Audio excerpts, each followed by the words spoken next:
Hola y bienvenidos al podcast del agua. Soy Daniel Herrero y te voy a acompañar en esta emocionante aventura sonora. Estoy encantado de darte la bienvenida a este primer podcast en español dedicado al fascinante mundo del agua. En el episodio de hoy tengo el placer de entrevistar a Julia Martínez Fernández, licenciada en Biología Ambiental por la Universidad Autónoma de Madrid y doctora en Biología por la Universidad de Murcia. Actualmente es la Executive Director en la Fundación Nueva Cultura del Agua y Postdoc Researcher en el Observatorio de la Sostenibilidad de la Universidad de Murcia. Su trayectoria combina investigación científica, sostenibilidad, modelización de sistemas socioecológicos, indicadores de sostenibilidad del agua y una mirada profundamente vinculada a los ecosistemas acuáticos, especialmente humedales, lagunas costeras y cuencas hidrográficas. La Fundación Nueva Cultura del Agua es una entidad formada por profesionales de España y Portugal que promueven un cambio en la política de gestión del agua hacia actuaciones más racionales, sostenibles y sensibles con los ecosistemas. Su trabajo parte de una idea clave: el agua no puede entenderse solo como recurso económico o como infraestructura hidráulica, sino también como elemento ecológico, social, cultural, patrimonial y territorial. Por su parte, el Observatorio de la Sostenibilidad de la Universidad de Murcia es un espacio de investigación vinculado al análisis de la sostenibilidad ambiental, territorial y socioecológica, con especial atención a los indicadores de sostenibilidad, la modelización ecológica y la gestión integrada del agua. Hoy hablaremos de su camino profesional, de la nueva cultura del agua, de los grandes debates hídricos en España, del papel de la ciencia en las políticas públicas, de la participación ciudadana de los ríos como ecosistemas vivos y también del papel de las mujeres y las nuevas generaciones en la gestión del agua. En esta entrevista vino, como ya está siendo habitual, Laura, la copresentadora del podcast, para conocer a Julia y formularle una pregunta para completar el cuestionario. No te pierdas esta conversación con Julia Martínez Fernández, porque vamos a analizar con detalle otra forma de entender el agua, más científica, más territorial, más ecológica y más conectada con la sociedad. Arrancamos el podcast del agua.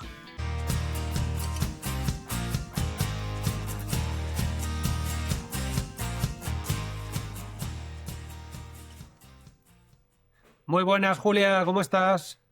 Hola, muy buenas, estupendamente.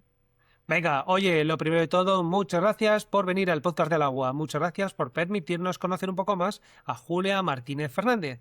Hoy vamos a hablar de agua desde una mirada muy necesaria, una mirada que une ciencia, territorio, sostenibilidad, gobernanza, participación social y defensa de los ecosistemas acuáticos. Con este cuestionario de hoy pretendo presentar tu faceta profesional y también un poco la personal. Eres licenciada en Biología Ambiental por la Universidad Autónoma de Madrid y doctora en Biología por la Universidad de Murcia, donde estás ahora mismo. En la actualidad eres Executive Director en Fundación Nueva Cultura del Agua y Postdoc Researcher en el Observatorio de Sostenibilidad, OSER, de la propia Universidad de Murcia. Para que nuestros oyentes se centren, la Fundación Nueva Cultura del Agua es una entidad formada por profesionales de España y Portugal que trabajan por una política del agua más racional, sostenible y sensible con los ecosistemas. No se limita a hablar de agua como recurso económico o como simple infraestructura hidráulica. Habla también de ríos, humedales, fuentes, patrimonio, ciudadanía, cultura, territorio y justicia ambiental. Su enfoque incorpora conocimiento científico, participación social y una visión integrada del agua entendida como elemento ecológico, social y cultural clave para afrontar los grandes retos de gestión hídrica del siglo XXI. El Observatorio de la Sostenibilidad, OSER, de la Universidad de Murcia, es un espacio de investigación vinculado al análisis de la sostenibilidad ambiental, territorial y socioecológica. Su trabajo se centra en estudiar cómo evolucionan los sistemas naturales y humanos, especialmente cuando el agua, los ecosistemas y los usos del territorio están estrechamente conectados. Desde este ámbito se abordan cuestiones como los indicadores de sostenibilidad, la modelización ecológica, la gestión integrada del agua, las reservas de la biosfera, los humedales, las lagunas costeras y las cuencas hidrográficas. Es por tanto, un entorno muy ligado al conocimiento científico aplicado a problemas reales de gestión ambiental.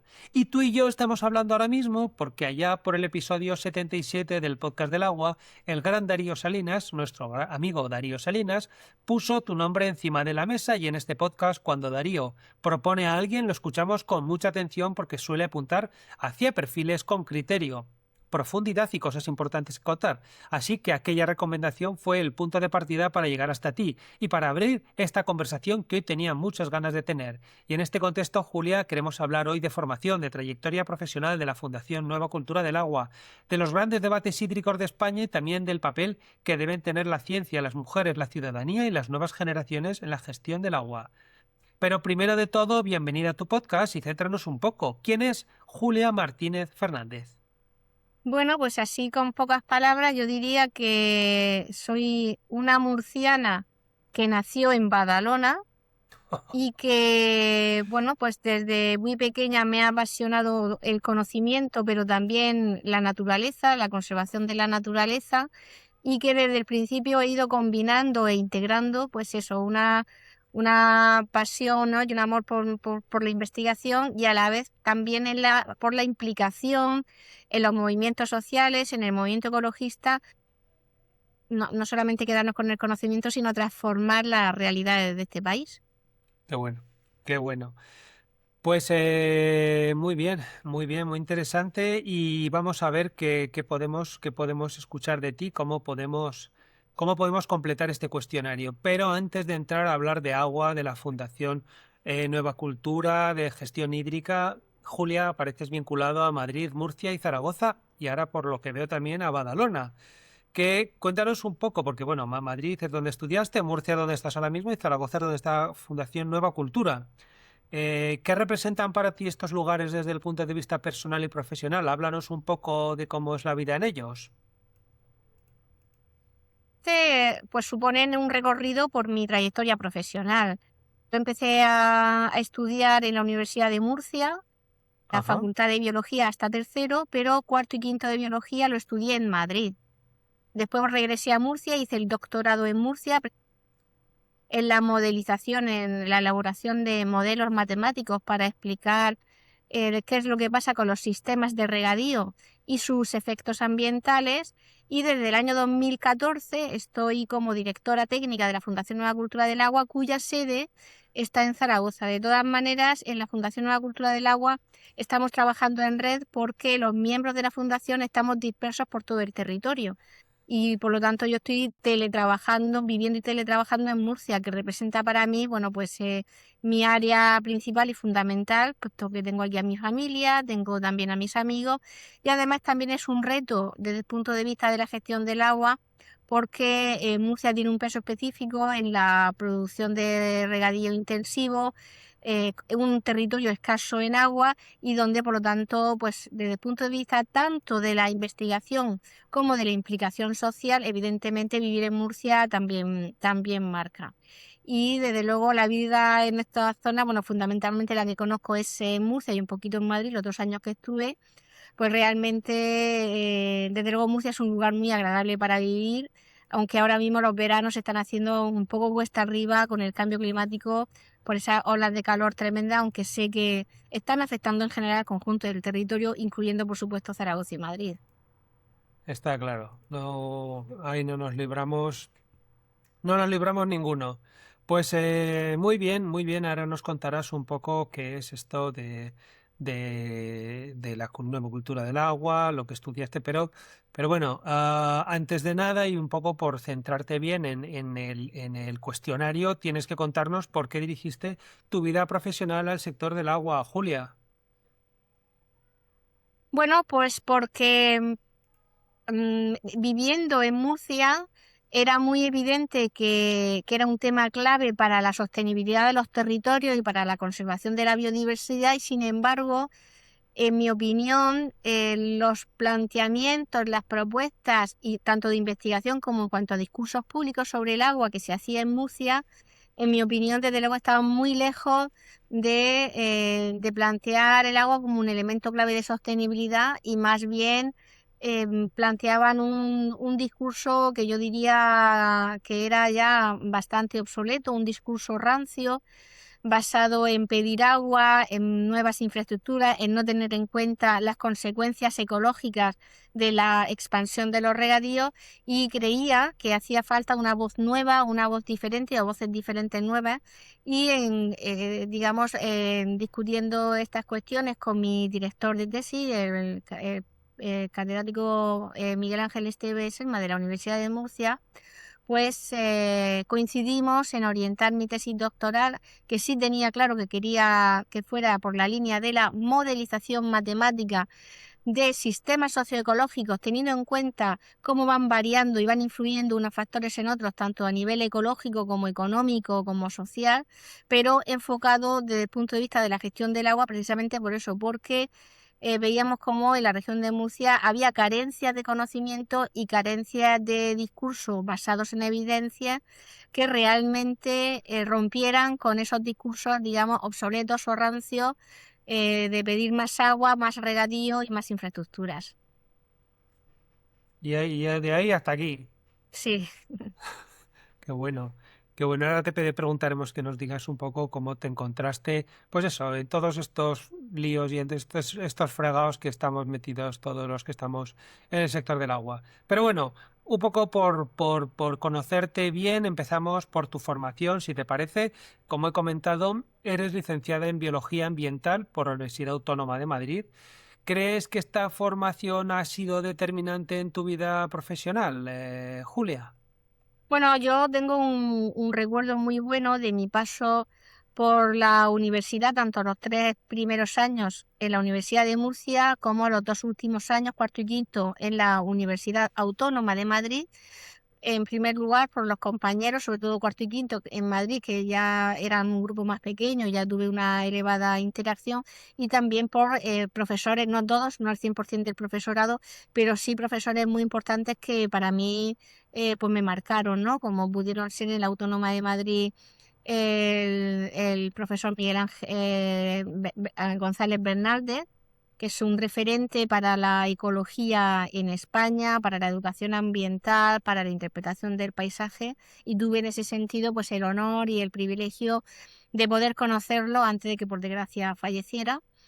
Y también algún otro profesor como Antonio Pou, también de la Universidad Autónoma de Madrid, y desde luego me aportaron toda una serie de bases que después me han servido mucho. Después volví a Murcia, y en la etapa de doctorado pues igualmente supuso también para mí una formación generalista que me ayudó mucho también a la hora después de desarrollar metodologías y técnicas que después fui aplicando en el análisis de los sistemas en la región de Murcia, con distintos casos de estudio, en concreto en los regadíos históricos y tradicionales de la Huerta de Murcia y los nuevos regadíos intensivos de Mazarrón y Águila, que desde luego pues esa etapa de formación evidentemente te da unas herramientas que si no tienes esa formación difícilmente las consigues, ¿no?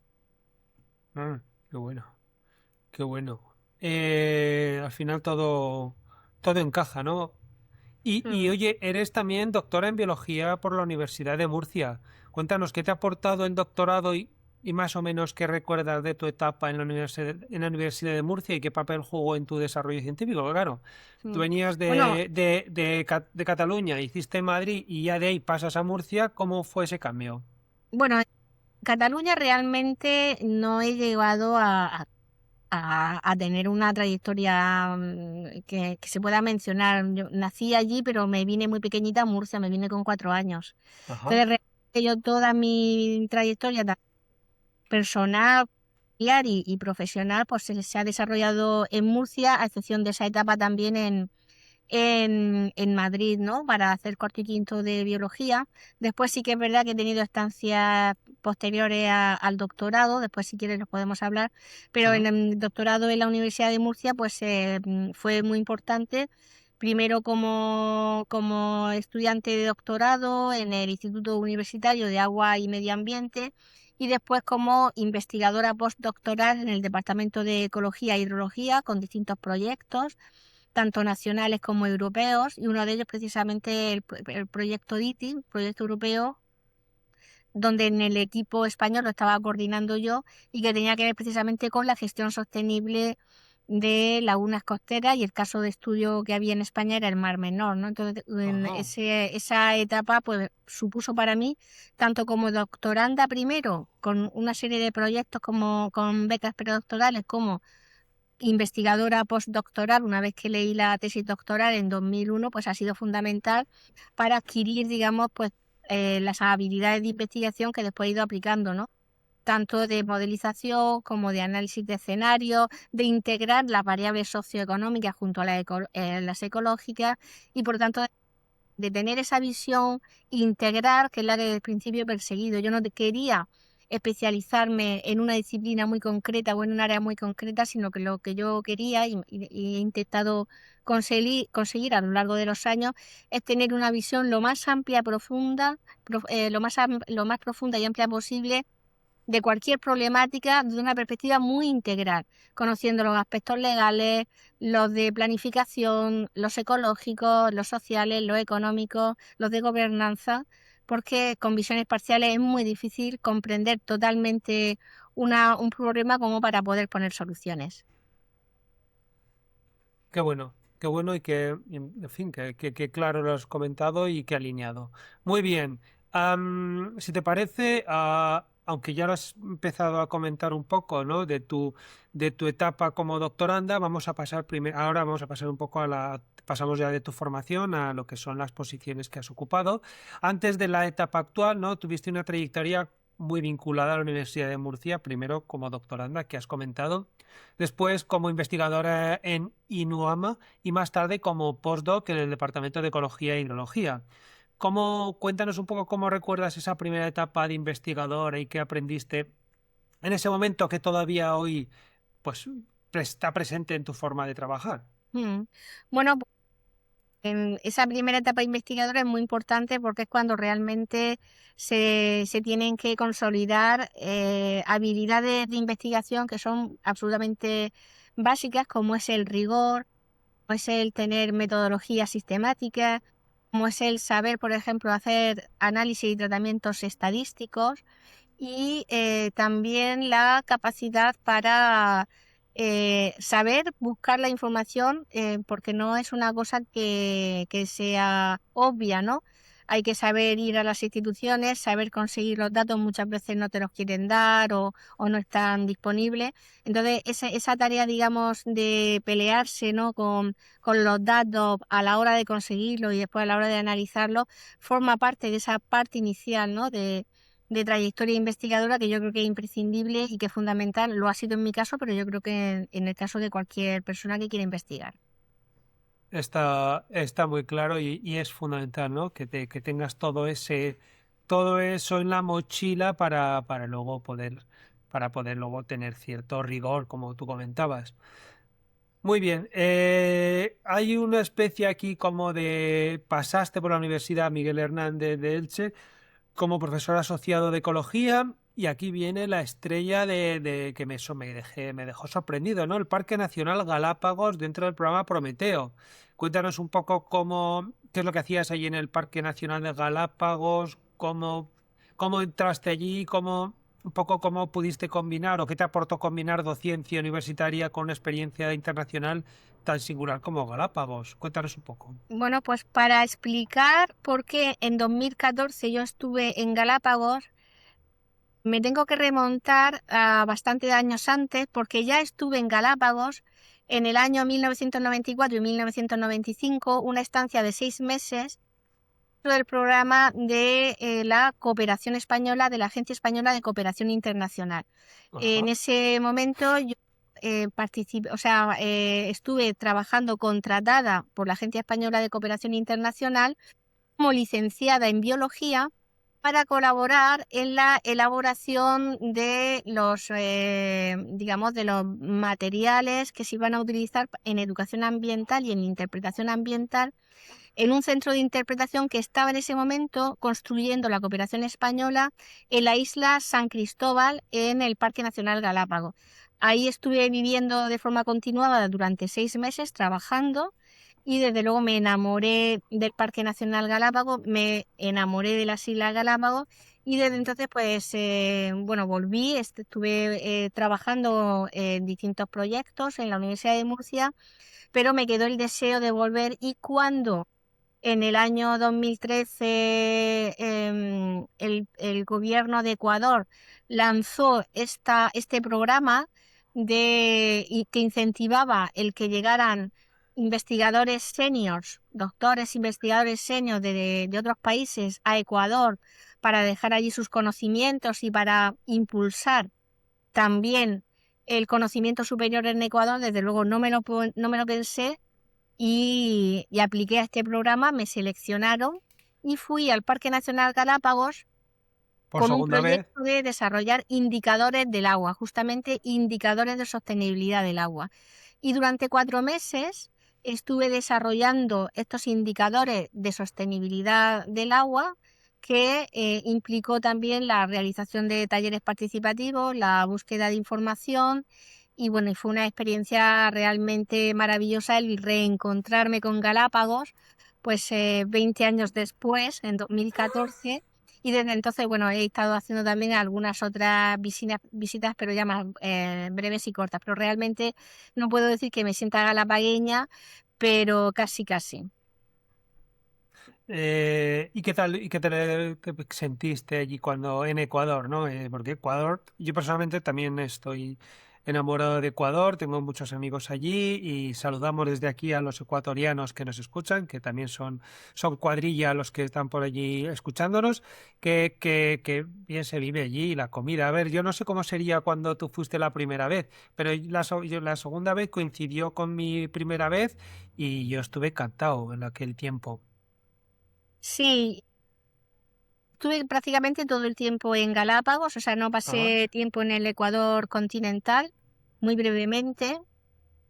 Desde luego fue una estancia maravillosa y además disfruté mucho el deseo que veía en las instituciones y en muchísima gente en impulsar hacia adelante el conocimiento en Ecuador, incluyendo, por ejemplo, el incentivar que los mejores currículums se fueran a parar a personas que quisieran ser maestros y maestras en Ecuador, o sea, elevar el nivel de prestigiar, digamos, el oficio o la profesión de maestro, de maestra, con buenos sueldos y elevando, digamos, en ese sentido los criterios de selección.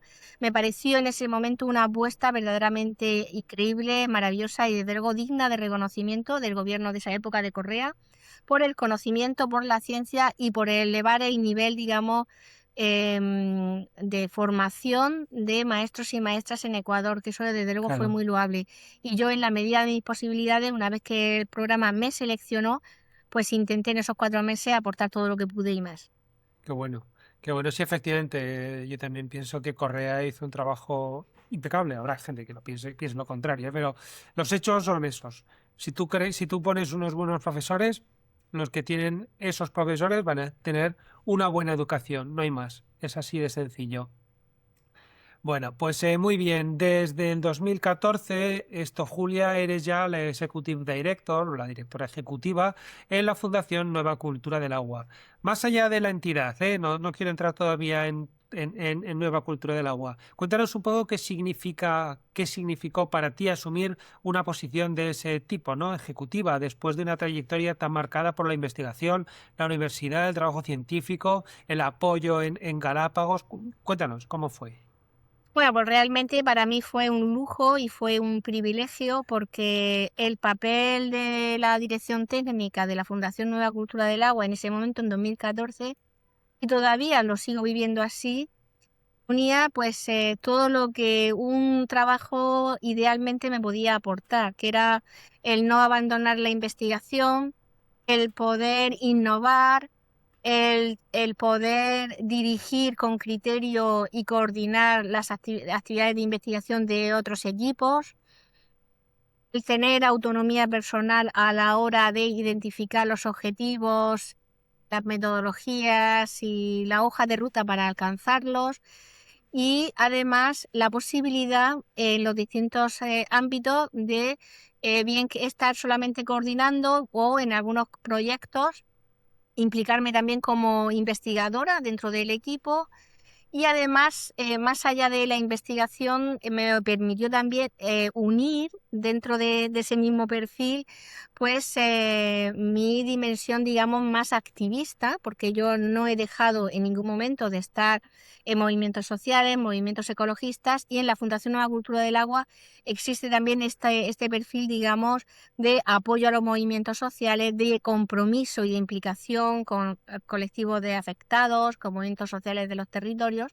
Y en ese sentido, bueno, es un perfil que reúne al 100% lo que yo hubiese podido, todo lo que yo hubiese podido desear, y dudo que pueda encontrar un trabajo mejor en ningún otro sitio. Qué bien, como me encanta. Además, si consigues eso, es como si no trabajaras, ¿verdad?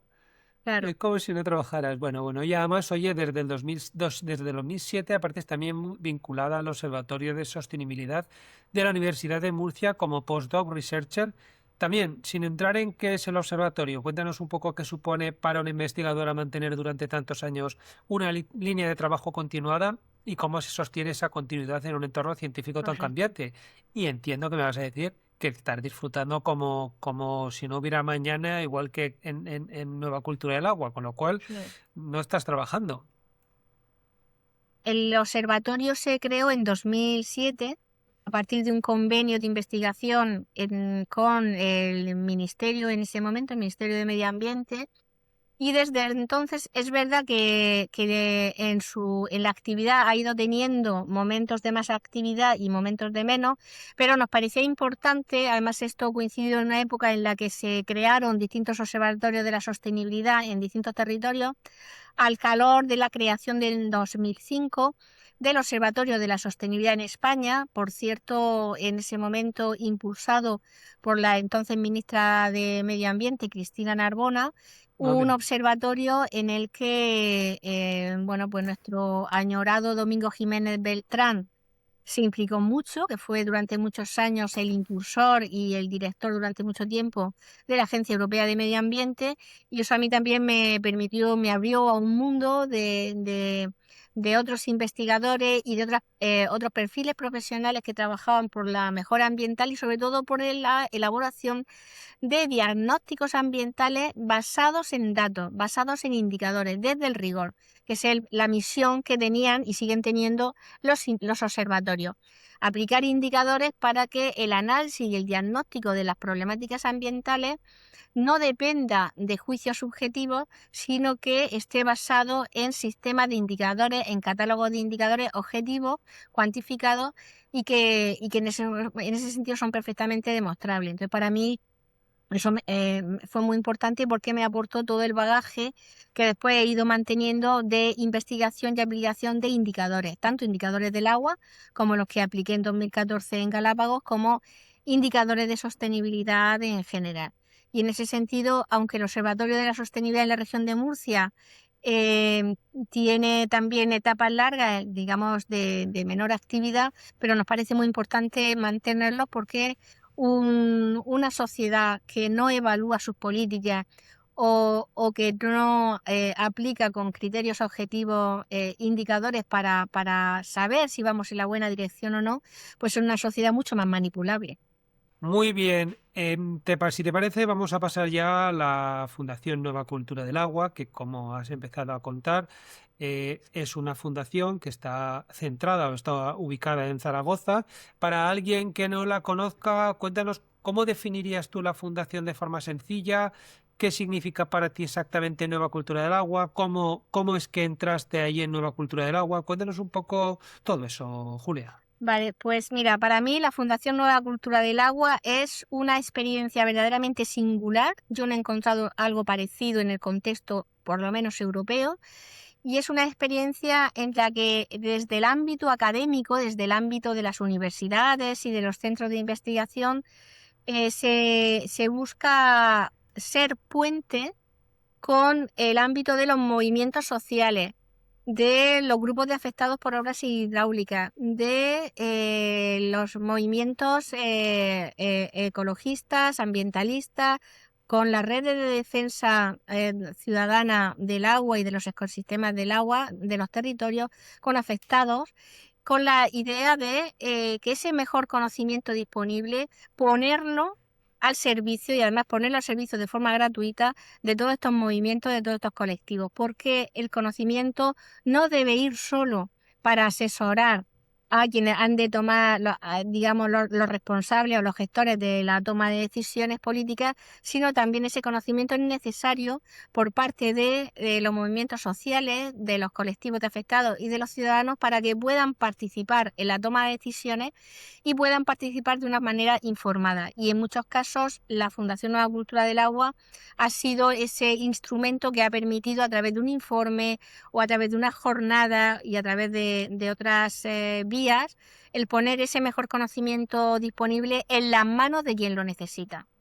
Y para mí la nueva cultura del agua pues es una nueva mirada, ¿no?, sobre el agua y sobre los ríos, sobre los acuíferos, sobre los humedales, sobre los manantiales, pero también sobre las desembocaduras de los ríos, lo que llamamos aguas de transición y aguas costeras, sobre deltas, sobre estuarios, sobre lagunas costeras, que pasa esa nueva mirada por poner al mismo nivel no solamente los valores ecológicos con los valores económicos y sociales, sino también el valor patrimonial del agua, el valor identitario, los paisajes en los que hemos crecido de pequeños y de pequeñas, los ríos donde nos hemos bañado, forman parte también de nuestro paisaje emocional, ¿no?, de nuestro territorio emocional, y por lo tanto también tenemos algo que decir respecto al destino, ya la evolución y qué es lo que se hace o lo que no se hace pues con esos paisajes del agua que forman parte de nosotros y también de la memoria de los pueblos. Entonces, el patrimonio interdisciplinar y una participación activa, intensa de todas las partes implicadas, de todas ellas, no solamente de quienes se benefician directamente o que tienen un beneficio económico, como pueden ser las actividades económicas, regadío, industria o las empresas operadoras de agua, sino que toda persona, toda ciudadana, todo ciudadano realmente debe considerarse como parte implicada y por lo tanto debe tener un sitio en esa mesa en la que se toman las decisiones sobre el agua. Qué bueno. En este tiempo que habéis estado como trabajando en proyectos, ¿que hay alguno que digas, este me ha parecido tan relevante que es interesante comentarlo? ¿Hay alguno que te haya parecido tan relevante como para que nos cuentes? Sí, en frío, Bueno, ¿eh? voy a mencionar dos proyectos. Uno que de hace ya unos cuantos años había un conflicto entre los regantes del Matarraña en Aragón, que querían hacer nuevos embalses en el río, y los colectivos que se oponían a ese embalse, a esos nuevos embalses, para precisamente preservar la vida del río, para preservar pues sus caudales circulantes, el que realmente no se dañara a los hábitats y las especies que viven allí, la biodiversidad, ¿no? Los embalses tienen un impacto ambiental muy grande, no solamente porque alteran los caudales, sino porque son una barrera que impide, por ejemplo, que los peces puedan remontar aguas arriba, y son una de las causas de extinción de muchas especies acuáticas. En ese caso, la Fundación Nueva Cultura del Agua pudo intervenir para encontrar soluciones de consenso a través de procesos de diálogo, y se encontró una solución de consenso que fue el renunciar a los embalses por parte de las comunidades de regantes y a cambio hacer balsas privadas, balsas de regadío en ya las zonas, digamos, en tránsito o de destino, pero sin afectar al río. Fue una solución que, por un lado, permitió las necesidades, digamos, de gestión de agua que necesitaban los regantes, y por otro lado no afectó al río, y demostró que en muchos casos los conflictos se pueden solucionar con diálogo, y que en muchos casos sí que hay alternativas técnicas a las que con frecuencia, muchas veces desde las administraciones públicas se plantea como una única solución y es eso o nada. esto demostró que sí que hay alternativas y que hay alternativas técnicas que pueden ser mejores, no solamente en lo social, sino incluso en lo económico, porque realmente estas balsas de regadío en tránsito fueron también además más económicas, con un presupuesto menor que los grandes embalses que se pretendían hacer. Y el otro proyecto que querría resaltar es muy reciente, se acabó el año pasado, en 2025, y fue un proceso de coproducción de conocimiento, es decir, es un proceso que va más allá de lo que es la mera participación para, ligando tanto investigadores académicos, es decir, que venían de las universidades, centros de investigación, de la propia Fundación de la Cultura del Agua, con expertos no académicos, expertos de organizaciones agrarias como COAG, UPA, también expertos que venían de los sindicatos, UGT, comisiones y de otras organizaciones sociales y también de entidades ambientales. A lo largo de todo un año generar, digamos, un equipo interdisciplinar y también transdisciplinar, precisamente porque había expertos no académicos desde el principio implicados en ese equipo del proyecto, de ese equipo de investigación, y que fuimos capaces a lo largo de ese año de generar una serie de indicadores para repartir el agua con criterios sociales, ambientales y territoriales. Ahora mismo, cuando hay, por ejemplo, una sequía extraordinaria, una sequía intensa, como las que han azotado en años recientes a la cuenca del Guadalquivir, y hay que reducir la dotación de agua a los regadíos, se reduce en la misma proporción a todas las explotaciones agrícolas, sean grandes o sean pequeñas. Con estos indicadores consensuados precisamente con personas que viven la problemática y que viven en el sector, es posible, es lo que nosotros defendemos, una reasignación social del agua, de tal manera que si hay que reducir dotaciones, por ejemplo, el peso de reducir ese agua utilizada recaiga en mayor medida en las grandes empresas agrícolas, muchas veces en manos de grandes multinacionales y fondos de inversión. Son enormes explotaciones que además tienen muchas más posibilidades económico-financieras para absorber sin problema que haya una sequía en algunas de sus áreas donde tienen Fincas. explotaciones agrícolas, a la vez que se conserva, se protege los pequeños regadíos históricos y tradicionales y los pequeños agricultores, pequeños y medianos agricultores, la agricultura familiar, donde en muchos casos están en el límite de la rentabilidad, y una reducción en las dotaciones, aunque sea en una situación de sequía, puede suponer, digamos, el fin de la explotación o llevarla a una situación muy crítica, ¿no? Sino que en esas situaciones hay que tener sensibilidad social y aplicar una reasignación social del agua. Ya tenemos los indicadores. Y bueno, creemos que es el momento de que las administraciones públicas, confederaciones, pero también las consejerías de agricultura de las comunidades autónomas se tomen en serio el avanzar precisamente hacia este reparto social del agua en situaciones de escasez hídrica como las que vamos a tener cada vez más con el cambio climático. Bueno, dos ejemplos más interesantes. Oye, Fundación Nueva Cultura del Agua plantea una gestión más racional, sostenible y sensible con los ecosistemas, pero también habla mucho de gobernanza y de participación. De hecho, ahora en los ejemplos eran dos buenas maneras de ejemplificarlo, ¿no? ¿Qué implica eso en la práctica, lo de la gobernanza y la participación? ¿Y exactamente qué diferencia hay entre informar a la ciudadanía y hacerla participar de verdad? Porque aquí en España todo esto no se trabaja demasiado. Corrígeme si me equivoco. Sí, efectivamente, hay mucha confusión. Normalmente se distingue entre tres grandes niveles. Uno es el de la información pública, que está ligado a la transparencia, que los datos estén disponibles en Internet y que cualquier ciudadano, por ejemplo, pueda acceder a la página web y, por ejemplo, saber cuál es el mapa de los regadíos. Por ejemplo, pues para saber si un determinado regadío que ha visto en el campo es legal o es ilegal, y pueda, con ese mapa, pues saber si está dentro o está fuera, o sea, si es un regadío legal o es un regadío ilegal, y que por lo tanto pues convendría avisar al organismo de cuenca, ¿no? A las confederaciones, o saber, por ejemplo, cuál es el destino del dinero que se recoge por las tarifas del agua, ¿A qué se destinan esas tarifas? Porque tenemos que saber que el agua es un bien público y aunque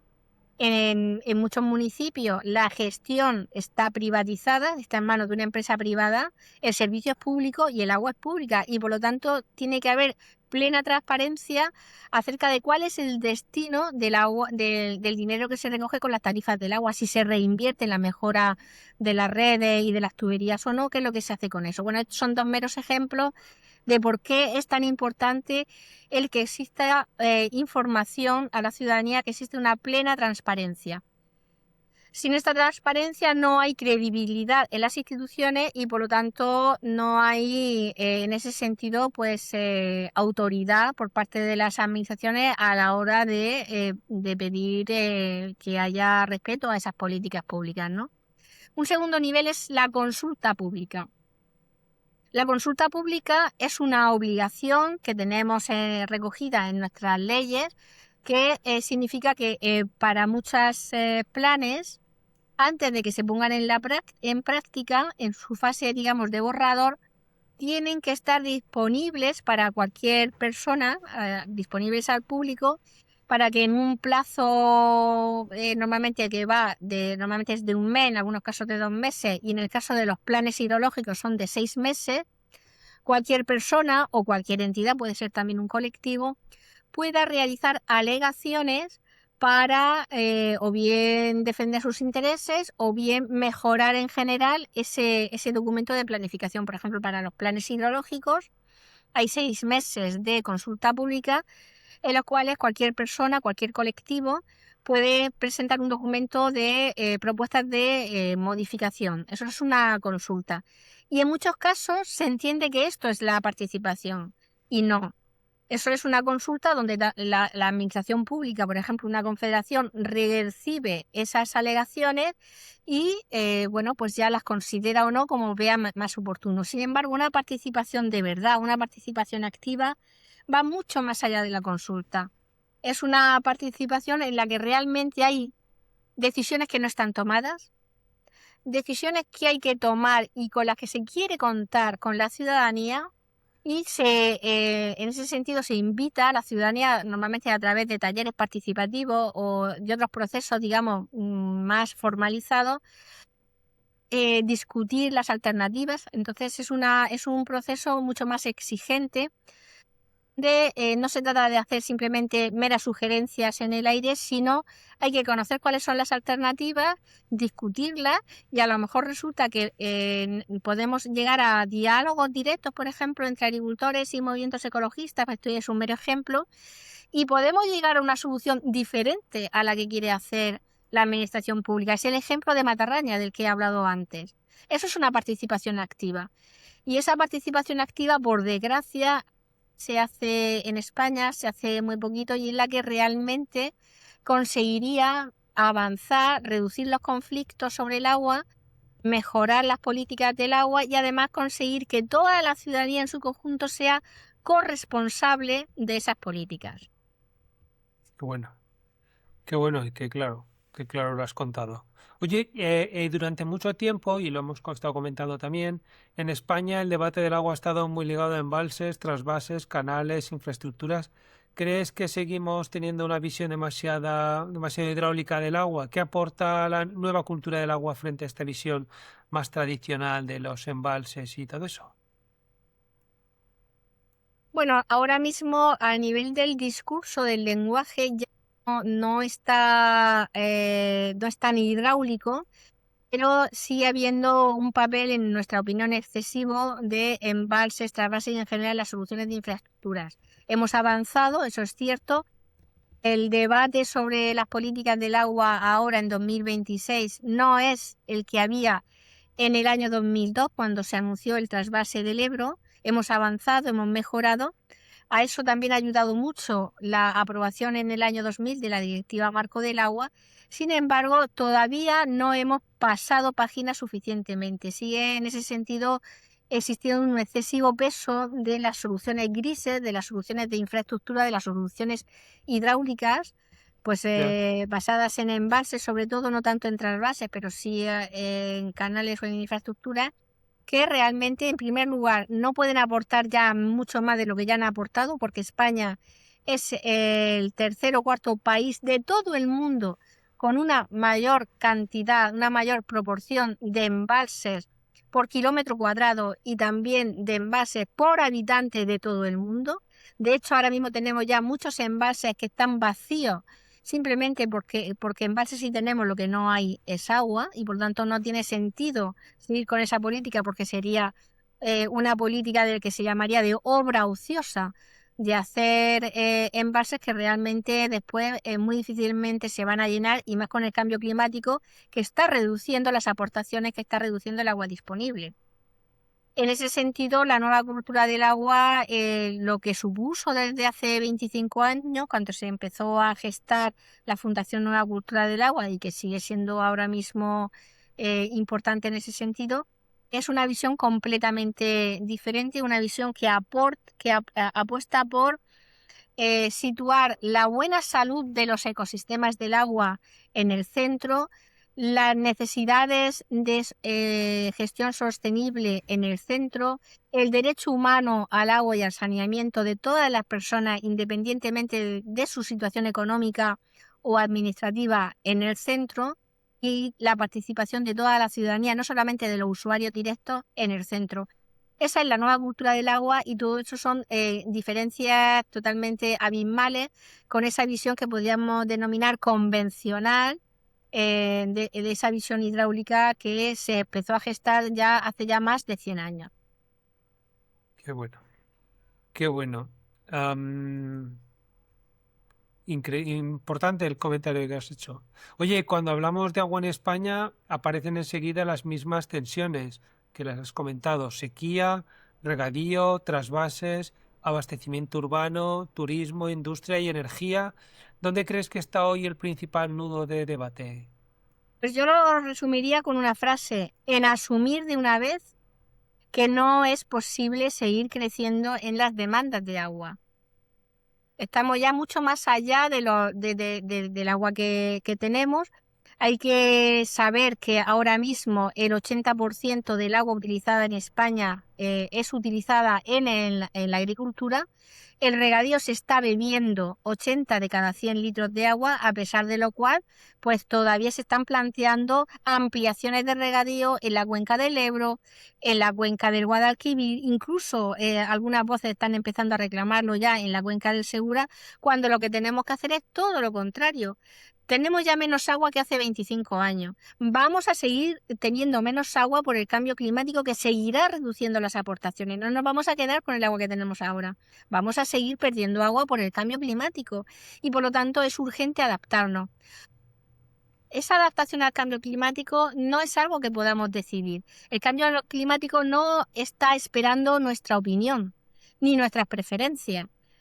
La adaptación al cambio climático está habiendo ya. Lo que tenemos que decidir es si queremos que sea el mercado quien nos adapte, y por tanto decida quién se queda con el agua, y obviamente se va a quedar con el agua las grandes empresas que van a tener más capacidad de pago, por ejemplo, o queremos gobernar esa adaptación al cambio climático desde el interés público, con criterios ambientales y sociales. Y para eso, para adaptarnos al cambio climático con criterios ambientales y sociales, con un reparto social del agua en todos los ámbitos, y especialmente la agricultura, por ese peso del 80% del agua total utilizada, lo que nosotros estamos planteando es la urgencia de una transición hídrica justa en España. Una transición hídrica justa, especialmente urgente en la agricultura, pero que hay que realizar en todos los ámbitos. Y esto es lo que ahora mismo, pues, en muchos casos no se quiere asumir. No solamente no podemos seguir creciendo, sino que tenemos que reducir las demandas, que ni siquiera las que hay ahora mismo son mínimamente sostenibles con el cambio climático. ¿Y puedes explicar esto de la reducción esta que has comentado? La transición hídrica justa supone que si no va a haber más agua, y de hecho está habiendo menos, la única salida que es ética es repartir lo que hay. Por eso planteamos como clave para esa transición hídrica justa el reparto social del agua. La transición hídrica justa significa adaptar a las demandas a los recursos disponibles, a apostar por una gestión de la demanda y no por políticas de oferta, por reducir las demandas y no por más embalse o más trasvase o más desalación. Y significa que esa reducción no puede hacerse de cualquier manera, sino que tiene que hacerse protegiendo a los sectores más vulnerables, a las prioridades como es el abastecimiento humano, al derecho humano al agua y al saneamiento en cuanto al agua de boca y al agua doméstica, a los pequeños agricultores, y que el principal esfuerzo en la reducción de las demandas debe recaer en los usos no prioritarios y en las grandes empresas, como puedan ser en el ámbito agrario las grandes empresas de los grandes regadíos, grandes empresas de regadíos multinacionales, sobre todo pues de los regadíos más intensivos. Tenemos muchos ejemplos de esos regadíos intensivos de grandes explotaciones, de grandes empresas, tanto en el caso de la región de Murcia como en distintas zonas costeras de Andalucía y en otras zonas. Y también en el caso de muchos usos turísticos, ¿no? Como puedan ser proyectos urbano-turísticos, que además tienen también un importante consumo de agua que supera con mucho por lo que puede ser el uso doméstico normal. O sea, lo que planteamos es que hay que hacer no solamente no seguir creciendo, sino una reducción global de las demandas de agua, y que esa reducción tiene que realizarse con sensibilidad social, con criterios sociales de reparto social del agua. Eso es la transición hídrica justa. Esto tiene que ir acompañado, por supuesto, también de más cosas, esta transición hídrica justa, como es la recuperación de los ecosistemas acuáticos, que son nuestras fábricas naturales de agua, como es una buena gobernanza del agua, transparencia, participación activa, y en general con todos esos elementos que venimos reivindicando desde la nueva cultura del agua. Qué bueno. Alguna cosa me surge, pero si te parece voy a continuar un poco más y luego te comento, porque quiero centrar alguna cosa más que hay por aquí y luego te comento. Oye, en muchos territorios cuando falta agua la reacción inmediata es pedir más infraestructuras o más aportes externos, ¿no? ¿Qué dirías a quien plantea que la solución siempre es traer más agua de otro sitio, de donde más tienen, llevarlo a donde menos hay, ¿no? ¿Y qué papel crees que puede tener técnicas como la desalación y la reutilización dentro de una gestión realmente sostenible? Eso Bueno, me interesa mucho que lo comentes. sí, a ver, las personas que están más o menos cerca o trabajan un poquito con los temas de agua, se sabe ya perfectamente que no hacen falta infraestructuras en España, o en todo caso que más infraestructuras no van a traer más agua. Eso es como darle como dice muchas veces Pedro Arrojo, el actual relator de Naciones Unidas para el Derecho Humano al Agua y al Saneamiento, es como regalarle un monedero vacío a un pobre. Lo que quiere es dinero, no el monedero. Entonces, tener más monederos vacíos, tener más envases vacíos, no va a servir de nada. Los trasvases son una fuente permanente de conflictos, tanto a nivel económico como a nivel social y ambiental. Pero es que además tampoco van a dar agua. ¿Y por qué no? Pues porque cada vez las situaciones de sequía y de escasez hídrica están más generalizadas. Ya no ocurre que haya sequía en un territorio y no haya sequía en el resto. Entonces, por ejemplo, cuando hay sequía en la cuenca del Segura, casi siempre hay también sequía en la cabecera del Tajo. Entonces, cuanto más falta agua en el Segura, es cuando el Tajo no puede dar nada de agua porque también está en sequía. Efectivamente. Claro, claro. Entonces, Está claro que no hay duda. entonces las infraestructuras no pueden inventarse el agua que no existe. Desde el punto de vista de lo que muchas veces se llaman recursos no convencionales, que es un concepto que yo creo que tampoco ya está también un poco obsoleto, pero técnicas como la desalación y la reutilización, pues hay que llevar mucho cuidado con ellas. La desalación sí que es verdad que genera nuevos recursos hídricos, pero a base de un gran consumo energético, con grandes costes económicos, y está limitada solamente a zonas costeras y a cota baja, porque en el momento en que queremos llevar ese agua hacia el interior o a cotas altas, los costes energéticos y económicos se disparan y por tanto no son una solución para seguir creciendo. Y con respecto a la reutilización de aguas regeneradas, hay que aclarar que en las zonas de interior esto no es una nueva fuente de recursos hídricos, porque realmente, aunque no hablemos de reutilización, hemos estado reutilizando siempre el agua de la depuradora. Una vez depurada, mejor o peor, pero una vez depurada, volvía o vuelve al río. Se está reutilizando y se está reutilizando porque está formando parte de los caudales circulantes del río y aguas abajo, un nuevo regadío, por ejemplo, vuelve a captar ese agua. Luego ya se estaba reutilizando ese agua. Cuando le ponemos una tubería a esa depuradora y en lugar de la tubería, en lugar de ir a parar al río, va a parar a otro uso, por ejemplo, a una superficie de regadío, estamos quitando esos recursos hídricos al río y a los usuarios aguas abajo, pero el agua es la misma. Por lo tanto, es un grave error conceptual que se ha venido arrastrando en este país durante décadas. Por ejemplo, ha sido denunciado por mí y por otros miembros y otros expertos de la Fundación Nueva Cultura del Agua, pues casi desde hace 25 años, el que se considere en zonas de interior esa reutilización de agua como si fuera un nuevo recurso hídrico. No lo es, simplemente es una forma diferente y peor de reutilizar, porque el agua, en vez de volver al río para que cumpla sus funciones ecológicas, va a parar de forma directa a otro uso, y como además se considera que es un nuevo recurso hídrico, eso suele ir ligado a una nueva demanda que amplía todavía más la escasez hídrica y el déficit hídrico, porque quita esos recursos a quien los está usando aguas abajo.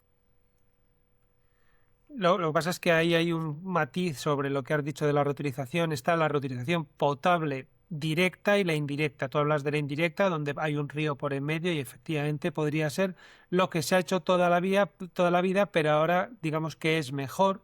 Se hace, en teoría es mejor. Toda la nueva normativa, el de Taru, va a apretar esto hasta que salga el agua casi con calidad de Lanjarón. Sí, pero Y eso se refiere a la depuración, al tratamiento. Reutilizar es que el no. agua Yo me va refiero al va agua. a otro uso.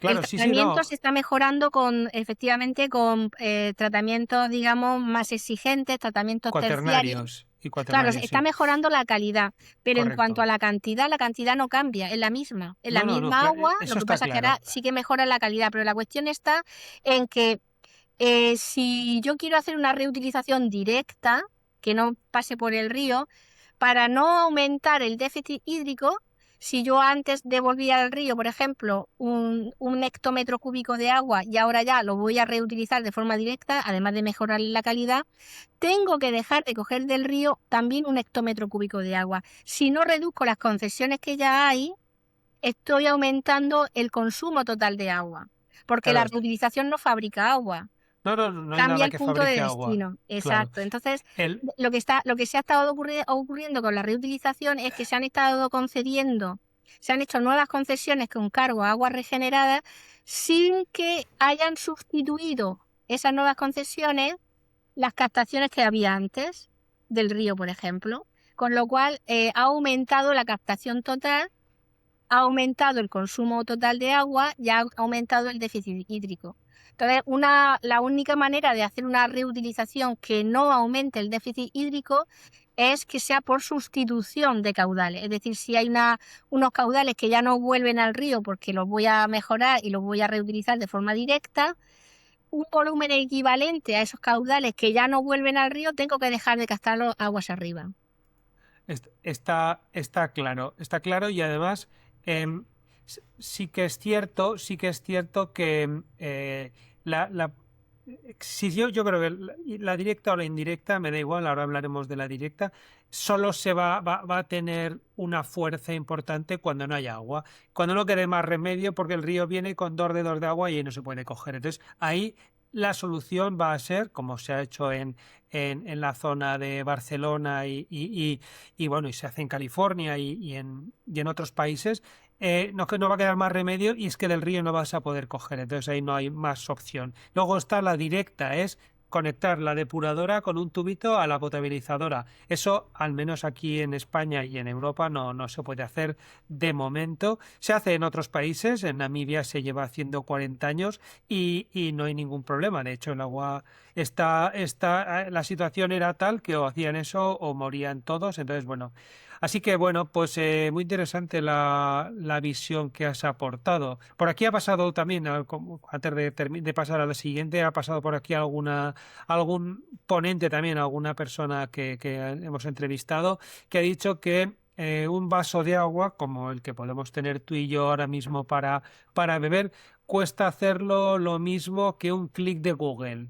desalarlo. Un vaso de agua desalada cuesta aproximadamente un clic de Google. Entonces, bueno, que es cierto que subir el agua desde Valencia hasta Madrid es una barbaridad, pero para las zonas cercanas empieza a tener sentido la desalación porque los costes están bastante apretados. Entonces, sí que quería comentar que contigo el tema de los ríos que has empezado a meter ahora con el tema de la desalación y la reutilización.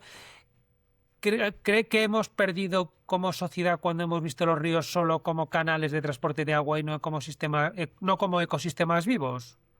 Bueno, pues hemos perdido muchísimas cosas. Hemos perdido Ya. biodiversidad, hemos perdido capacidad de autodepuración natural de las aguas, hemos perdido la posibilidad de bañarnos en los ríos, hemos perdido que los ríos sean fábricas naturales de agua para beber y por lo tanto hemos incrementado los costes de la depuración, hemos incrementado los costes de la potabilización.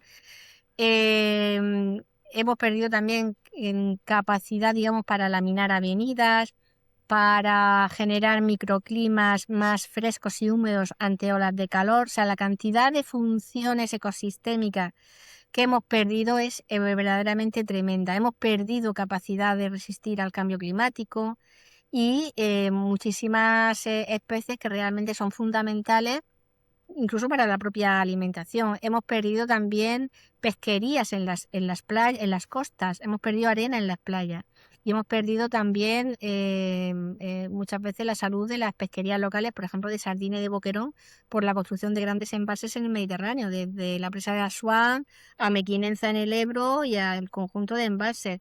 Y una de las razones más importantes de regresión de las arenas en las playas es no solamente el ascenso del nivel del mar, sino la retención de sedimentos en los embalses. Entonces, todo esto, si lo cuantificamos económicamente, son pérdidas de miles y miles y miles de millones de euros. Y en muchos casos de funciones que ya no, ni siquiera económicamente, por mucho dinero que tengamos, los vamos a poder reemplazar. No se pueden reemplazar especies que se han extinguido y es muy difícil incluso económicamente, por ejemplo, la depuración terciaria, es decir, la eliminación de nitrógeno y fósforo que ríos sanos son capaces de generar a través de la vegetación, pues eso dispara los costes. O sea, ahora mismo todavía no está solucionada la desnitrificación y la eliminación de fósforo de la contaminación de las aguas y la mejor manera es prevenirlo a través de tener buenos ecosistemas y una vegetación bien conservada en los ríos. Entonces, es olvidar que dependemos del agua para beber, para todas nuestras actividades ciudadanas, pero también para las actividades económicas, para producir alimentos y para mil cosas más. Entonces, es una ceguera bueno, que nos ha llevado a que en torno a la mitad de todos nuestros ecosistemas del agua estén en mal estado y que, bueno, pasan las décadas y parece que no somos capaces de revertir. Que, a ver, entiendo que la cosa debería de empezar a ir a mejor, ¿no? Con las nuevas normativas debería de la cosa revertirse y en algunos aspectos sí que se está viendo que algunos ríos sí que están yendo para atrás en cuanto a contaminación. Pero sí que es cierto que la situación es un poco complicada. Y desde Fundación Nueva Cultura del Agua, que yo he comentado al inicio, pero bueno, no sé si ha quedado del todo claro, tiene una dimensión ibérica, es decir, estáis tanto en España como en Portugal. Eso también me ha resultado muy curioso, ¿no? ¿Qué aporta mirar el agua desde esa escala compartida y no solo desde cada país por separado? Eso tiene que tener su miga, ¿verdad? Bueno, es muy importante porque nosotros tenemos varias cuencas que son internacionales. Tenemos las principales, por la cuenca del Duero, la del Tajo, la del Guadiana y Tajo. alguna otra cuenca menor. Son cuencas internacionales y por lo tanto tenemos que ser conscientes de que el agua no desemboca en la frontera, desemboca en el mar. El río desemboca en el mar, no en la frontera. Y hay un convenio, que es el convenio de Albufeira, que regula cuál es el régimen de caudales que España tiene que dejar pasar por estos ríos hacia Portugal, junto con otras cuestiones. Entonces es fundamental porque no será posible garantizar la buena salud de toda la cuenca y de todo el río, desde cabecera hasta el mar, si no tenemos una gestión coordinada e integrada, tanto de la parte española como en este caso de la parte portuguesa. Y más allá de eso, pues es verdad que con Portugal nos unen pues muchos lazos históricos y también afectivos, y no es una singularidad solo de la Fundación Nueva Cultura del Agua. Yo estoy también al tanto de otras organizaciones científicas, por ejemplo, en ecología, en limnología y en otras muchas, que son ibéricas. Y cada vez más estamos, por lo menos desde el ámbito del conocimiento, de la investigación y de la ciencia, estamos promoviendo sociedades o asociaciones ibéricas. Creo que es, digamos, lo que debemos hacer, porque entre otras cosas tenemos singularidad y entidad como península ibérica. Por eso muchas veces hablamos del territorio ibérico, del clima ibérico, hablamos de la singularidad ibérica, de la biodiversidad ibérica. Por ejemplo, el hecho de que, que tengamos tantos peces endémicos en los ríos porque somos península. Estamos relativamente aislados del resto del continente europeo y eso ha permitido que tengamos muchas especies endémicas, sobre todo en ecosistemas acuáticos. Pero no son endemismos españoles, son endemismos por hecho de ser ibéricos, es decir, de España y Portugal. Qué Y en bueno. ese sentido, bueno, pues tenemos también ese deseo compartido, ¿no? De ir caminando de la mano de nuestros amigos y amigas portuguesas para plantear alternativas a las políticas del agua, tanto en España como en Portugal, de una manera compartida. Qué bien y lo gusto que se está con los portugueses, ¿verdad? Muy bien. Oye, pues me gusta mucho. Y desde tu experiencia, ¿cómo se consigue que el conocimiento científico llegue de verdad a las políticas públicas del agua y no se quede solo en informes, jornadas o debates especializados? Bueno, pues yo no tengo la fórmula mágica, pero yo diría que con mucho tesón y con mucha insistencia. Y utilizando todo tipo de vías, ¿no? Desde las que has comentado a otras como pueden ser pedir reuniones presenciales, invitarlos a actividades que organizamos. Por ejemplo, intentamos siempre que en el Congreso Ibérico de Gestión y Planificación del Agua, que organizamos cada 2 años como Fundación Nueva Cultura del Agua, pues presentes comunicaciones, pues técnicos que están trabajando en las administraciones públicas, pero también y evidentemente no debemos olvidar que una vía muy importante para que a nivel político cambien cosas es la movilización social y la movilización ciudadana. Entonces, una línea importante también que creemos valiosa desde la Fundación Nueva Cultura del Agua, precisamente es apoyar a esos movimientos sociales, a esos colectivos, a esas redes ciudadanas que realizan movilizaciones para exigir cambios en las políticas del agua. Y creo que esa movilización es fundamental. Es decir, el conocimiento es imprescindible, pero no es suficiente. Y la movilización por sí sola, evidentemente, bueno que esté también basada en el mejor conocimiento disponible, ese es el papel de la Fundación, pero evidentemente si no hay movilización social y ciudadana, en muchos casos no se consigue que haya cambios de calado en las políticas del agua. Nada, voy a ponerte otro tema un poco caliente, ¿no? En el tapete. Me gustaría preguntarte por la mujer en el sector del agua. Tradicionalmente este ha sido un sector muy masculinizado, especialmente en ingeniería, obra pública y gestión institucional. ¿Cómo ves hoy el papel de las mujeres en este ámbito? A ver, yo creo que ha habido ámbitos que han estado muy masculinizados, pero otros no. El ámbito, digamos, de la gestión empresarial, muy masculinizado. El ámbito de, digamos, los puestos de dirección en los organismos de cuenca, sí. Pero curiosamente, por no haber estado en el poder las mujeres, donde sí que están muy presentes son precisamente en los movimientos de resistencia y en los movimientos de defensa ambiental.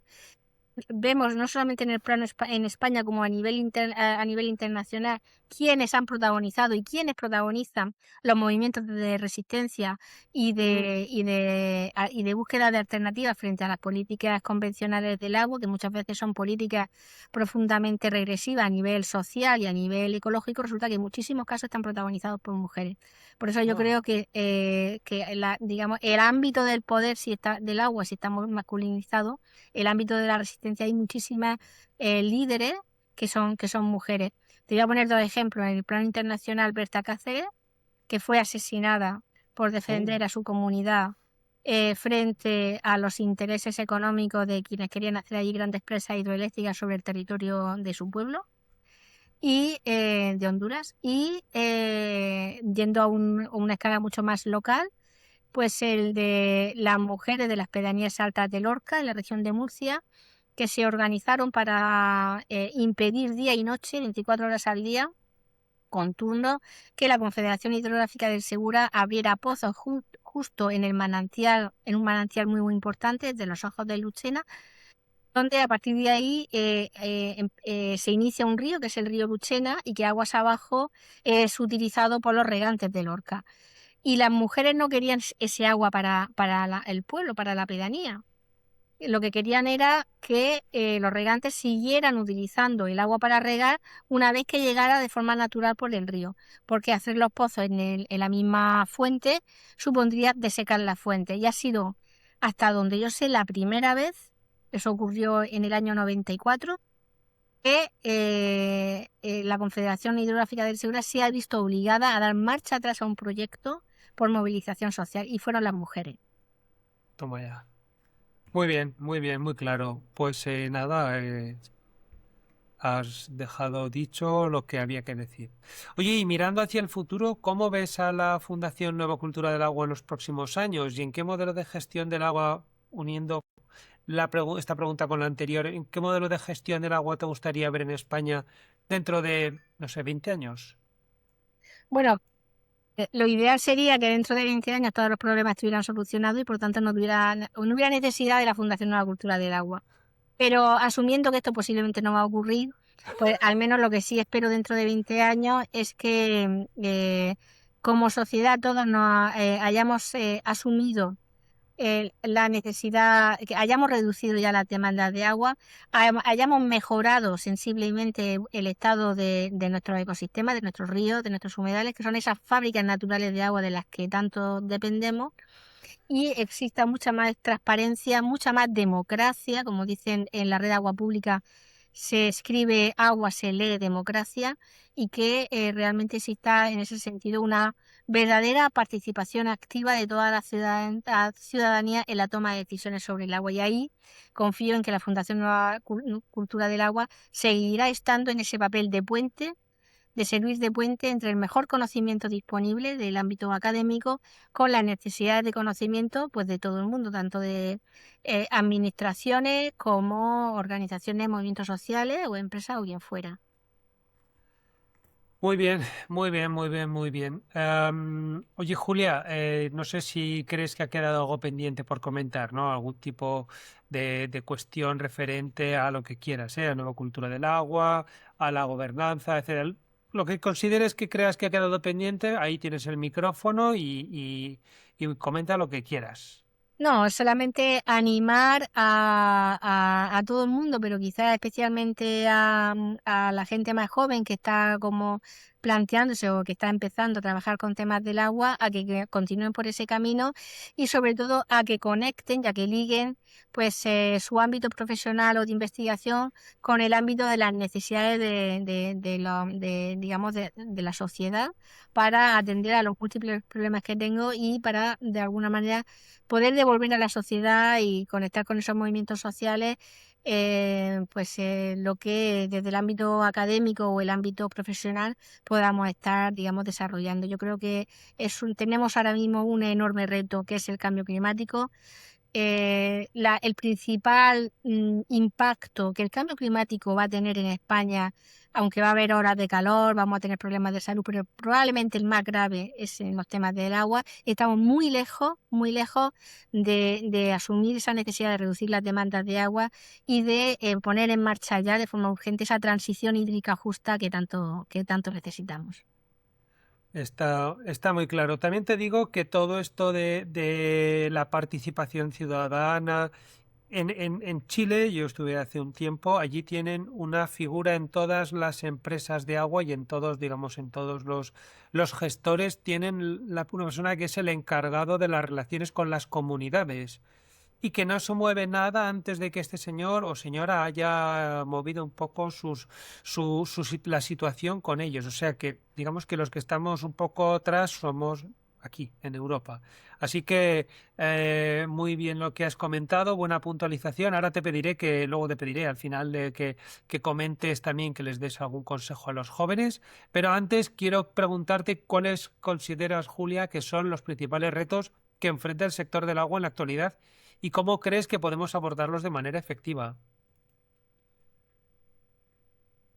Sí, Pero ya, o sea, el principal hemos reto es hablado, repartir sí. el agua, el agua, el agua que se está reduciendo, la decreciente agua, tenemos que repartirla de forma más social. Ese es el principal reto, porque ahora mismo está ocurriendo lo contrario. Está habiendo una apropiación creciente de tierras y de agua en manos de grandes corporaciones. Entonces, ese es el principal reto que tenemos. El cambio climático no nos va a esperar. Lo que tenemos que decidir es si vamos a optar por un modelo neoliberal y que sea el mercado quien decida, con mercados del agua, que también están previstos en nuestra legislación, o queremos gobernarlo desde el interés público, con criterios sociales y ambientales y el reparto social del agua. Yo creo que ese es el reto clave. Está claro y además lo has comentado, pero muy bien el apunte. Y antes de finalizar con la pregunta de la copresentadora, porque ahora terminamos con el primer bloque, ¿no? Me gustaría preguntarte si puedes compartir con nosotros alguna anécdota. Has comentado alguna, pero a ver si hay alguna que sea interesante o alguna lección aprendida, que también nos vale a lo largo de tu carrera que te haya dejado una marca duradera y también si puedes darnos tu hábito de oro, ese que consideras el más importante para tu éxito diario. Mm. Bueno, pues yo como anécdota que me haya marcado, bueno, tengo muchas, ¿no? Pero yo creo que la experiencia de vivir un río desde dentro cuando era jovencita, ¿no? De 14, 15 años, el dejarme arrastrar por el río durante varios kilómetros aguas abajo, eso es una experiencia que yo se la recomiendo a cualquier persona. Creo que eso te reconecta de una manera con la naturaleza que en muy poco otro tipo de ecosistemas se puede conseguir vivir de esa manera y lo tenemos muy cerca, lo tenemos al lado de cualquier río que realmente tenga la suficiente salud como para poder disfrutarlo y como para poder bañarnos. Creo que tenemos que reivindicar nuestros territorios fluviales y nuestros territorios del agua como algo nuestro a defender. Y eso sería para mí pues esa vivencia, no exactamente una anécdota, que yo creo que sí que se me ha marcado, ¿no? De arrastrar por un río aguas abajo durante varios kilómetros es una experiencia verdaderamente que transforma, que transforma. Pero dices, poner tu flotador y tirarte al río No, y no, sin flotador. así, tirar para abajo y Hay hasta... zonas que son seguras en los ríos, entonces tú puedes tirarte en el centro del río, donde está ya la corriente, y Ah, acabar 2 o 3 kilómetros aguas abajo. qué bueno. ¿Y dónde lo has hecho? ¿En qué río? Por En curiosidad. el río Segura, en mi tierra, en Archena. Esto tiene, qué bueno. Y encantador, ¿no? Qué bueno. Yo lo he hecho también, lo hice aquí en Zaragoza, en el Ebro, con Ebronautas, que saludo a los amigos de Ebronautas, si los conoces. Estos mozos te ponen unas barquitas y tal, pero luego, venga, vamos todos al agua y es súper divertido y tienes toda la razón. Digamos, te conecta, te reconecta. Muy bien, oye, nos falta el hábito. ¿Qué hábito de oro recomiendas hacer a todo el mundo? O que al menos Pues a ti te a funciona. ver, yo no sé si a todo el mundo, quizás hay gente que no lo necesite, pero en mi caso el hábito para mí imprescindible es la planificación.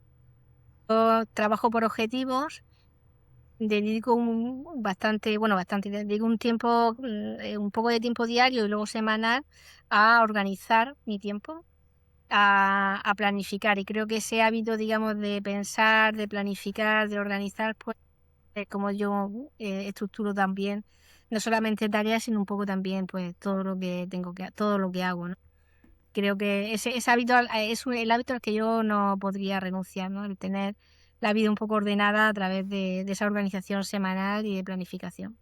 Qué bueno, pues mira, yo lo comparto también y creo que es fundamental y con revisión diaria, porque si no, aún así, porque no sé tú, yo me aparecen agendas que casi no sé dónde, ni dónde las tengo, la de no sé qué, la de organizar todo semanalmente para luego diariamente revisarlo. Pues muy bien esto, Julia, me ha encantado las dos cosas, lo del río y lo de la organización, es imprescindible, ambos dos. Y bueno, ya sabes que en este podcast, en este programa, no estoy yo solo, sino que hay también una copresentadora.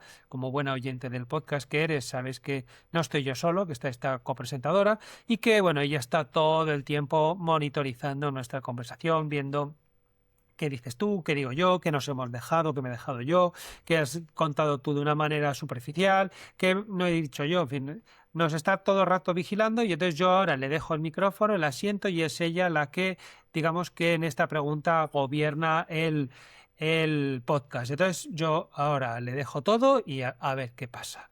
Hola, doña Julia. Soy Laura, la copresentadora de El Podcast del Agua. He seguido con mucha atención la conversación que ha mantenido con Daniel, especialmente esa forma de mirar el agua no solo desde la ciencia, sino también desde los ecosistemas, el territorio y la sociedad. Después de escuchar la entrevista, me gustaría plantearle una pregunta adicional, intentando no repetir lo que ya ha tratado con Daniel y buscando una reflexión un poco distinta. Ahí va mi pregunta. Doña Julia, desde su experiencia conectando ciencia, ecosistemas y sociedad, ¿qué señal cree que deberíamos aprender a escuchar antes en la gestión del agua, la de los datos, la de los ríos o la de las personas que viven en el territorio? Muchas gracias por su respuesta. Ha sido un placer escucharla en El Podcast del Agua. Hasta pronto. Bueno, yo creo que es muy difícil renunciar a ninguna de esas tres señales. Quizás la que entra primero por la vista son los ríos y desde luego no podemos no escuchar esa señal porque, como he estado diciendo, los ríos son las fábricas naturales del agua que necesitamos para beber, para todas nuestras actividades domésticas, pero también para las actividades económicas, para producir los alimentos que tenemos que comer y demás. Entonces, no podemos no mirar los ríos.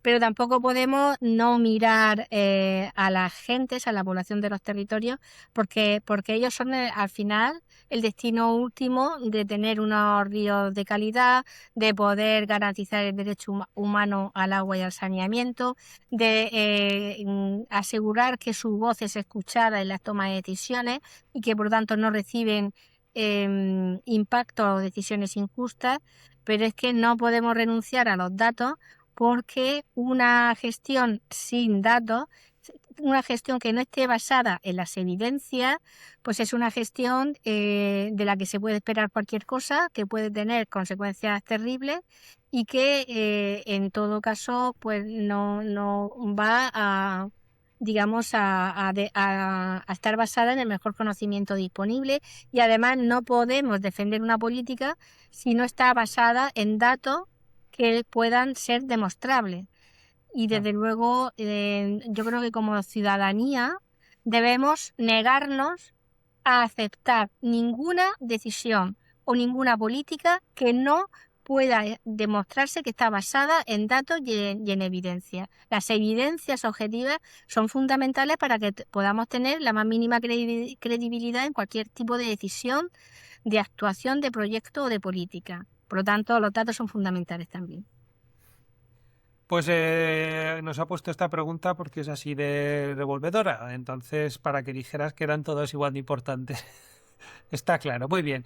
Pues Julia, ya pasamos a las dos últimas preguntas que son comunes y son iguales a todos los entrevistados en este podcast y que la primera de ellas me permite que esta rueda no pare de girar. Entonces, bueno, la primera pregunta es, ¿a quién crees, Julia, que debemos entrevistar en este podcast por ser una gran persona que tiene unos altos conocimientos en el sector del agua y es un gran referente? Y si quieres que sean dos, también pueden ser, ¿eh? ¿Quién nos recomiendas? Bueno, pues yo recomendaría por un lado a Nuria Hernández Mora. Es una consultora de enorme trayectoria en políticas del agua, en gestión y en gobernanza del agua, tanto a nivel estatal como en el plano también europeo e internacional, y que conoce muy bien, bueno, pues todo lo que tiene que ver con gobernanza, con participación, con los entresijos, ¿no? de cómo se generan las políticas del agua y cuáles son los retos ahí, y también en el plano europeo con la Directiva Marco del Agua y demás. Y también recomendaría a Leandro del Moral, que durante muchos años ha sido catedrático de Geografía Humana de la Universidad de Sevilla y que tiene una visión también muy interesante desde el territorio, desde la participación, pero sobre todo también en los últimos años de la necesidad de incorporar a estos nuevos planteamientos de la nueva cultura del agua, o por lo menos de acercarlos a ámbitos que tradicionalmente habían estado más alejados, como es el ámbito de las organizaciones agrarias. Están llevando una iniciativa muy, muy interesante, que es la Mesa Social del Agua de Andalucía, que tiene ya 8 años de trayectoria y que realmente merece la pena conocerla de cerca, donde están participando en igualdad de condiciones miembros de organizaciones ambientales, agrarias, sindicatos, organizaciones sociales, la propia Fundación Nueva Cultura del Agua y otras.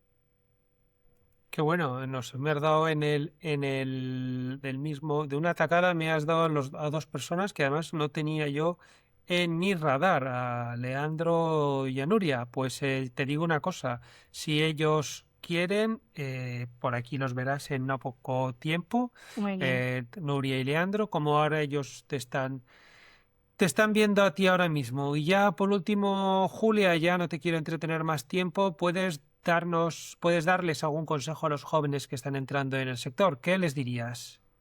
Bueno, pues que son muy necesarios, que se conviertan en muy buenos profesionales desde el rigor, desde las evidencias, que sean innovadores, que sean imaginativos, y que conecten, digamos, con las necesidades de cambio de las políticas del agua en este país, con las necesidades y las demandas muchas veces de los colectivos de afectados, de los movimientos sociales, que son voces que normalmente no suelen escucharse, y que hagan ellos también ese esfuerzo de acudir a esas voces también que normalmente se escucha menos, porque ahora mismo es fundamental poner el conocimiento al servicio de la sociedad.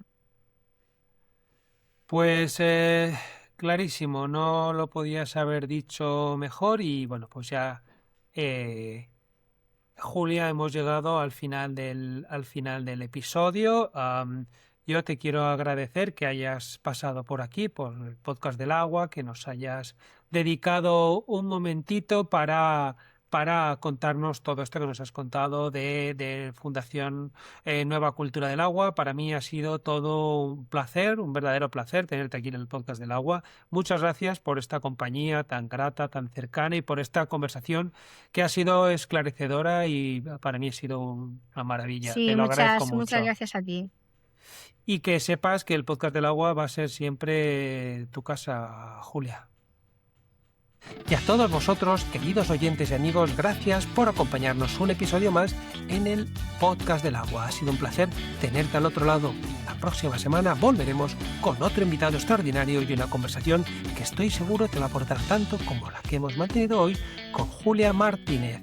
Si este episodio te ha resultado útil o interesante, te invito a compartirlo, suscribirte y dejarnos tu valoración. Es completamente gratuito y a mí me ayuda muchísimo a seguir haciendo que estas voces lleguen cada vez más lejos. Ha sido un honor estar contigo. Hasta muy pronto y namaste.